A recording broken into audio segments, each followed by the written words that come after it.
Hello, good morning guys. Kasabong Basambis Manila sa aking mga followers, sa aking mga viewers, sa aking mga subscriber dito sa aking channel, sa aking YouTube channel sa Kasabong TV. Nandito naman ako sa isa kapati ng lagay ng manok ko sa umaga na ito ngayon. Magbigay ko konting tips sa puluriba sa inyo tungkol sa kaalaman ko sa pag-alaga sa isa kainahin na gagamitin nating materialis.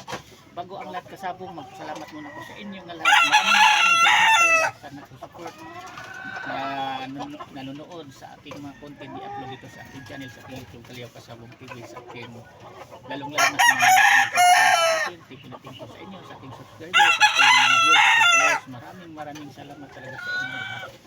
Ito Kasabong, bago ang lahat ipagkilala ko muna sa inyo, ito siya ang linyada ko nga sweater. Ito siya, ito ang matanda na hindi ito na nasa 4 na taon na ito din. Yan o, may tahidin sa bilat. Ang ibigay kong tips sa inyong mga baguhan sa umaga nito ngayon, dito sa pag-alaga natin ng manok, kung magsimula pa lang kayo, kasi pinagdaanan ko, hindi natin problemahin na wala tayong sapat na budget parang magkaroon tayo na inahin na maramihan kaagad na gamitin natin materialis. Hindi, kahit magsimula tayo sa isa, kung may inahin kayong katulad na ito na kahit isa lang, ang bilis itong mapadami. Alam niyo kung bakit? Turo ko sa inyo mga pamaraan. Huwag niyong palimlimin kahit naglilimlim pa, pero itong linyada na ito hindi ito naglilimlim. Kahit maglilimlim pa yan, huwag niyong palimlimin. Parang tuloy-tuloy ang pangitlog, mabilis niyong mapadami. Ituloy-tuloy niyo ang pagpaintubig sa mga itlog. Kasi ito, itlog ito 15, pinakababa ang itlog ito 12. Minsan abot pa nga ng 17-18 ang itlog nito. Tapos ipa-incubate mo yan. Oh, tuloy-tuloy ang pangitlog niya, basta sakto sa pagkain, sakto sa vitamin, sa kainahin. Tapos hindi naglilimlim. No, pahinga lang yan siya. Pinakamatagal na yung pahinga niyan. Kulang-kulang 1 linggo o 1 linggo mangitlog naman ulit, basta sakto sa pagkain ng inahin. Ang bilis mapadami. Tapos ang nagiging anak na babae nito, doon na kayo pumili din. Ibalik nyo sa ama. Kung kursunada nyo ang linya sa ama, kung linyadang mananalo, ang anak na babae nito, ibalik nyo sa ama. Ginagawa kong gusto niya.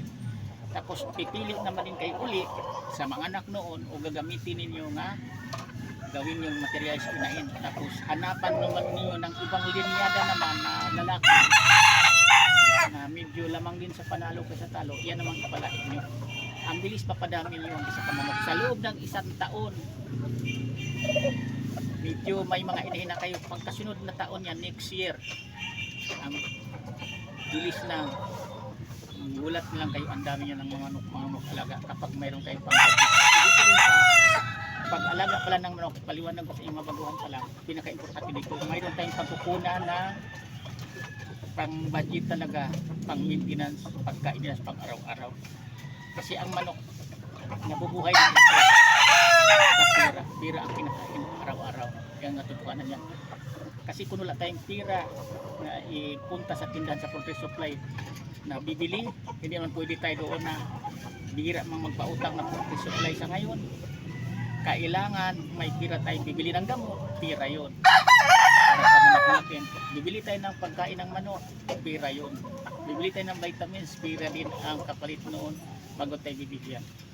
Bago isubo sa ating manok ang mga vitamins o purga, kahit purga, pira din yun. Kaya bawat kilos dito, ginagastos sa manok pira araw-araw. Kaya pipiliin natin maayos na linyada, kahit isa lang muna ang simulaan natin, basta maayos ka linyada. Ito halimbawa ko sa inyo, itong linyada na ito na inahin na ito, ang mga anak nito lamang sa panalo kaysa talo.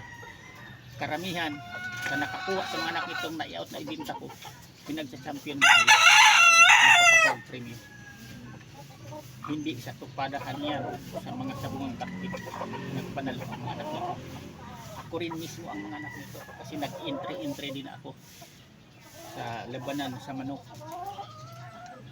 Pinanalo ko ang mga anak nito, pinag-champion ko rin. Kaya umabot na to ng 4 years old sa akin, 4 na taon na ito.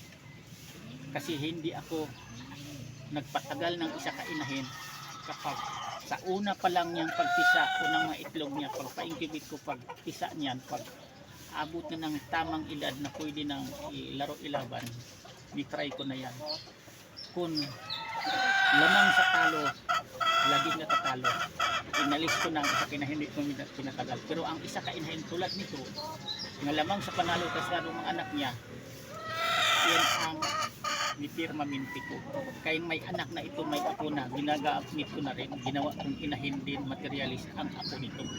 Kasi nagmula nito, ang mga anak nito, nagpanalo. Tapos ang anak din ito, ang anak tawag apo na nito, nagpanalo din. Kaya ito ang kinuhaan kong materialis, pinaka-original, pati ang mga apo nito, ginawa kong inahin din. Process ko sa iba-ibang linyada na mga laking mayroon ako na nagdaanding panalo. Kasi bago ko pinapalahi ang aking mga manok, ginamit na pangpalahi brugkak, nagdaag panalo. Bihira lang ako maggamit ng isa kalinyada sa manok na hindi nagdaag panalo. Mayroon ako dito nga yung puti ko nga white butcher, hindi ko tinanggal ang palong. Hindi ko muna ilalaban kasi baka sayang madisgrasya. Hindi natin masabi ang sabong kasi minsan matalo tayo, minsan panalo. Minsan nabalda, hindi na mapalahi kasi kinukuhaan ko niyang puti na yan. Kahit hindi pa nagpanalo pala ito kasi pinagka-champion sa derby sa aking kakilalang magsasabong ang pinagalingan niya. Mismo ang ama niya napanood ko ang laban, yung white butcher na yun na pinagka-champion niya sa derby. Kaya nang hinayang ako kasi nag-isa lang na puti. I-process ko muna yan, ang mga anak niyan, yan ang gagamitin ko nga panglaro panglaban ko. O kung dadami man yan, doon ako magpalabas din. Kung ma-try ko na nga nagpanalong linyada na yan dito din sa akin, na ma-cross ko sa aking mga inahin, pwede na rin akong mag-out magbinta kasi di ko nag-out nagbinta pala kapag hindi ko muna pistin, hindi muna nagdaag panalo sa akin ang linyada sa kamanok. Bawat i-out ko nga manok pala para sa mga baguhan pa lang, bago i-out na yan, na na-try ko na, nailaban ko na ang mga kasamahan panalo. Hindi ako nagbibinta ng manok na halimbawa itong linyada na inahin na ito, bagong linyada nakuha ko halimbawa, ang unang mga itlog nito hindi ko muna kung magpisaan, palakihin ko muna, i-condition ko yan kung pwede nang ilaban ko muna.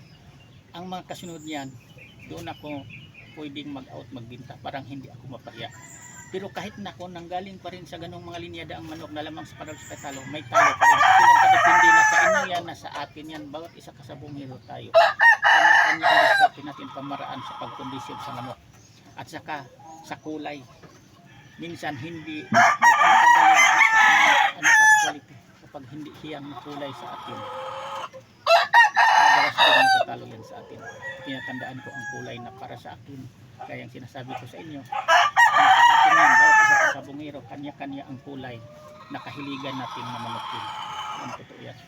Hindi po parehas, yung iba mahilig sa talisay. Ako mahilig sa talisay pula. Yan ang hiyang sa akin. At saka yung iba, diba, mga buyugin, mga itim-itim, abuhin bayag, anong kulay, kabilyada, gold, yung kahiligan, kanya-kanya tayo kahiligan. Kasi bawat isa sa atin may kanya-kanya tayong isip kung ano ang mapalapit sa puso natin, magaan para sa atin na hawak ang manukin, madalas tayong manalo.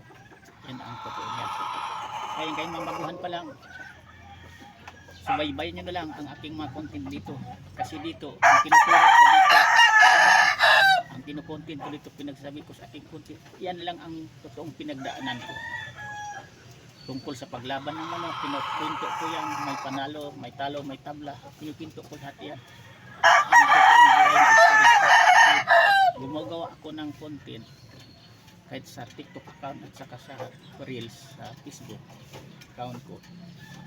Mga manok, kinukontent ko yan para mag-iabot ko bawat isa sa atin na magsabong Pilipinas nga ang sabong maganda ito, ikabubuti ito sa pamilya natin din kung marunong tayong magdala sa pag-alagad manok sa paglaro sa pagsabog.